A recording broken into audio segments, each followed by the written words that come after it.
Хятадын зүүн хэсгийн дагуу оршдог Шанду муж нь 100 сая гаруй хүн амтай эдийн засгийн үзүүлэлтээрээ 3 дугаарт ирэмблэгддэг томоохон муж.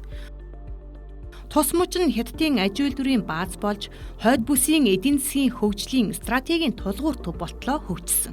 Эдийн засгийн гол хөдөлгөгч хүч нь инженерийн машин механизм, тээврийн хэрэгсэл, текстил, цахим технологи, далайн салбар байдаг. Шанду мужийн хөдөө аж ахуй газар тариалангийн тоног төхөөрөмжийн үйлдвэрлэл бүгд найрамдах Хятад ард улсдаа тэргүүлэхийн зэрэгцээ олон улсын зах зээлд нэр хүндтэй нэвтэрдэг. Технологи, инновац суурилсан салбар юм. Шандун нь агротехникийн тоног төхөөрөмж үйлдвэрлэлийн тэргүүлэгч муж бөгөөд тоног төхөөрөмжийг дангаараа гаргадаг. Тиймээс бид хөдөө аж ахуй газар тариалангийн тоног төхөөрөмж тус мужид хэрхэн үйлдвэрлэгдэж хэрэглэгчдэд хүрч байгааг хүргэхээр Шандун мужийг зорилоо. Хөдөө аж ахуй газар тариалангийн тоног төхөөрөмж гадаад худалдааны чиглэлээр үйл ажиллагаа явуулдаг Runshin Industry and Trade компанийг зорьсон юм. Тус компани нь хойд болон Төв Америк, Европ, Азид борлуулалтаа тэлсэн олон харилцагчтай PDA стандарттай бүтээгдэхүүн үйлдвэрлэдэг томоохон компани юм.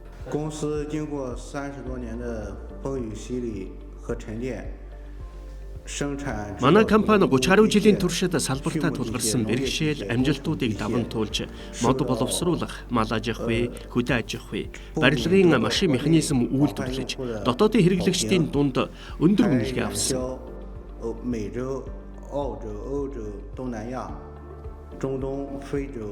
Мөн Америк, Австрали, Европ, Африк, Зүүн Аз, Орос, Япон, Солонгос руу тоног төхөөрөмжөө экспортлдог. 做一个好的长远的销售计划，为蒙古国 Одоо бид Монгол улстай тогтвортой хамтран ажиллаж, сайн борлуулалтын төлөвлөгөө боловсруулан, мал аж ахуй газар тариалангийн салбарт өндөр чанартай үйлчилгээ үзүүлэх зорилго тавьж байна.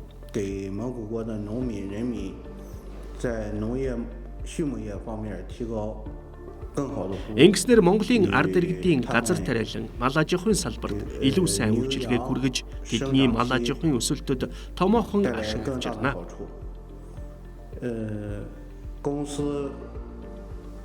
Манай компани урьдчилсан борлуулалтыг баталж, техникийн судалгаа, хөгжүүлэлт, үр дүнгийн шилжүүлэлт, чанарын системийн нотлохой зэрэг хүчирхэг судалгааны багийг бэлтгэн ажиллаж байна. 为后期 销售做有力的保证。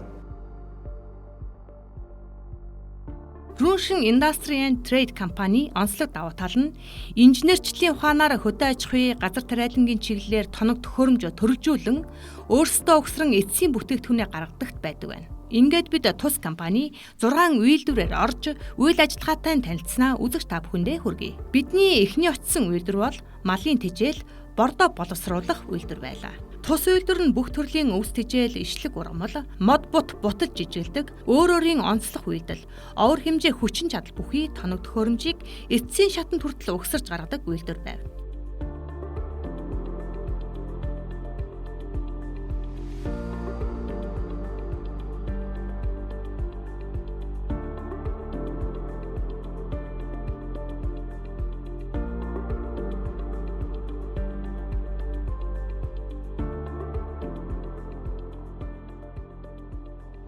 Тус техникүүдийн эд анги бүрийг тус тусын дамжилгаар үйлдвэрлэн хийн. Бэлэн болж ирсэн эд ангиудыг инженерүүд хэрхэн ширхэг бүрээр өөрийн гараар угсарч байгааг үзэгч та бүхэн харж байна.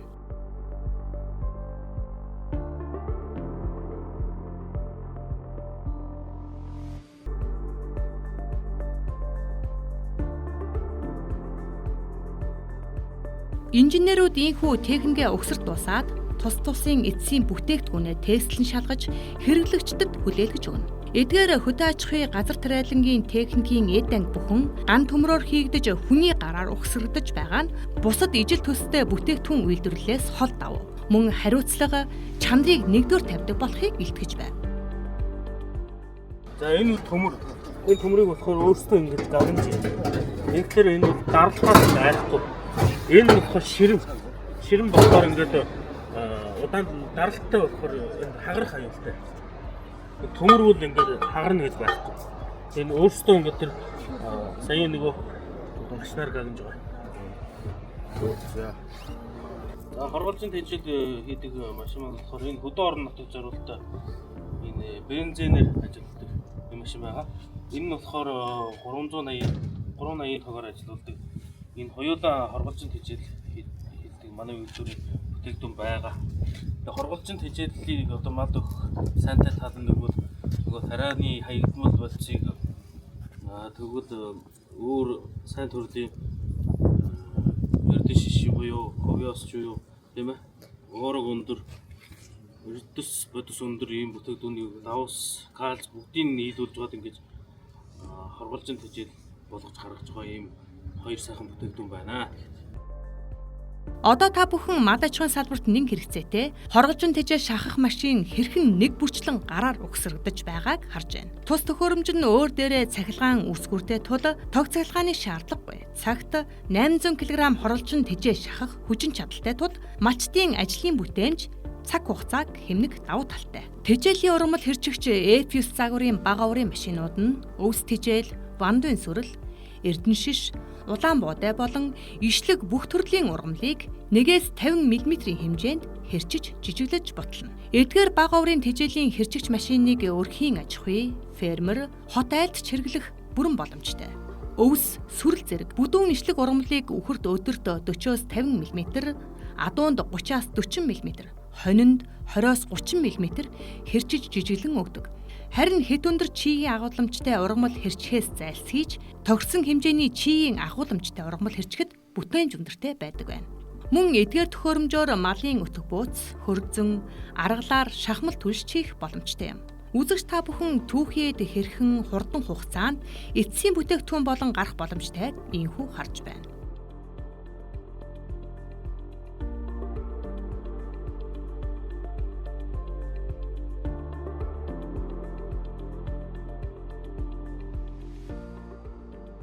Ингээд бид дараагийн үйлдвэрийг зорилоо. Энэ бол уул уурхай, хүнд машин механизмын жижиг эд ангийн үйлдвэр. Мөн тус үйлдвэрийн бүх үйл ажиллагаа гараар угсрагддаг байна. CNC лазер төхөөрөмжөөр хэрхэн зөсөлт хийж буйг одоо харуулъя.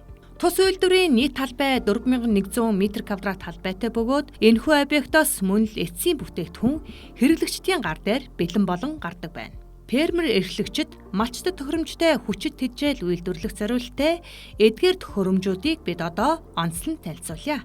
Овор хэмжээ бага хүчин чадал өндөртэй, тээвэрлэж зөөлөхөд хялбар, минимал эдгээр төхөөрөмжүүд нь нүүдлийн мал аж ахуйтай манай оронд нэн төхөөрөмжтэй санагдсныг нуух юм. Тэжээл тэрэмдэх, бутлах, үртэс гаргах зэрэг олон төрлийн техник, өнгө загвар, хүчин чадал, овор хэмжээний өргөн сонголтойгоор ийхүү үйлдвэрлэгддэг байна. Дараагийн үйлдвэр бол хөдөө аж ахуйн төхөөрөмж угсрах үйлдвэр. Тус үйлдвэр нь монголчууд бидний нэршид зансан унгалтай буюу бага урын экскаватор болон пад тракторын үйлдвэр юм.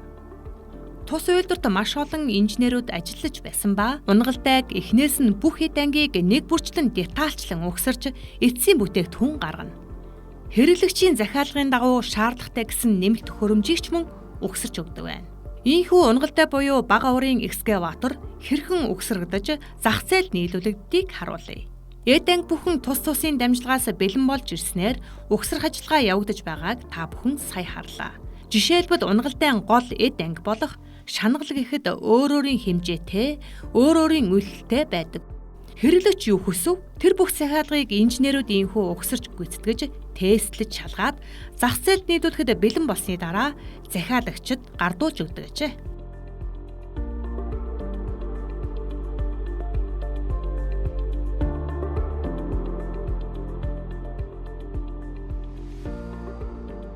Инженерүүд бүх төрлийн овор хэмжээ бүхий тракторуудыг эхнээс нь ахуулаад л эд анги бүрээр нь наривчлан гар аргаар угсарч буй процессыг үзэгч та бүхэн мөн харж байна. Моторын хүчин чадал өөр, газар тариаланд ашиглах боломжтой, хүчин чадал сайтай бүх төрлийн том тракторууд болон өрхийн хэрэгцээнд зориулсан овор багтай тракторуудыг ч өнгөний өргөн сонголтойгоор дотоод гадаадын зах зээлд ийхүү нийлүүлж байна. Малын хороо хөрзөн сийлэх, нүх шуудуу малтах, сувг татах зэрэг ажил хөнгөвчилж, хөдөлмөрийн бүтээнжийг нэмсэн өрхийн хэрэгцээнд тохиромжтой, унгалтай болон бидний байнгын хэрэгцээ болсон пад трактор ийхүү хэрхэн үйлдвэрлэгдэж зах зээлд гарч буйтай бид танилцаад дараагийн үйлдвэрийн зөв хөдөлсөн юм.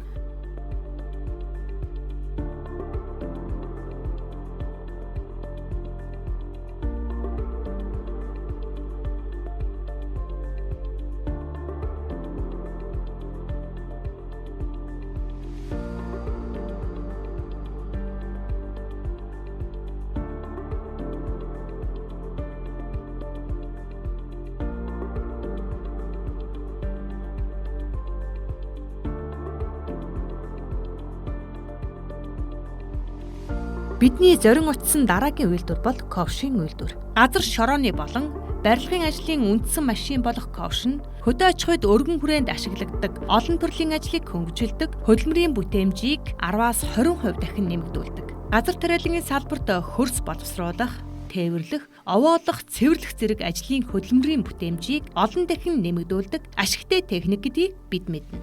Тус үйлдвэрт мөн л инженерүүд завгүй ажиллаж харагдана. 20, 30, 40-тэй ковшуудыг чанарын өндөр түвшинд мөн л газар дээр нь гараар угсран үйлдвэрлэж, тестлэн зах зээлд нийлүүлж байна. Эндээс харахад Хятад улс хөдөө аж ахуйн үйлдвэрлэл газар тариалангийн салбарт тоног төхөөрөмж үйлдвэрлэлээр дэлхийд тэргүүлж явааг баталж байсан юм. Ийхүү бид Шандумжийн нэрийн хуудас болсон Runxin Industry and Trade компани үйлдвэрүүтэй газар дээр нь танилцахад Хятад улсын хөдөө аж ахуйн тоног төхөөрөмж үйлдвэрлэл ямар түвшинд хүрснийг, ямар нарийн зохион байгуулалт, техник технологи ашиглаж байгааг тодорхойлж байлаа. Бид эх орныхоо газар зүйн онцлог, хөдөлмөрийн бүтэц нөхцөлд оновчтойгоор нэвтрүүлж чадвал мад аж ахуй газар тариалангийн бүтээмжийг нэвтрүүлэх, хөдөлмөрийн хүнд нөхцөлийг хөнгөвчлөх, зардал бууруулж, орлогоо нэмэх боломжтой нь ийхүү харагдаж байсан юм.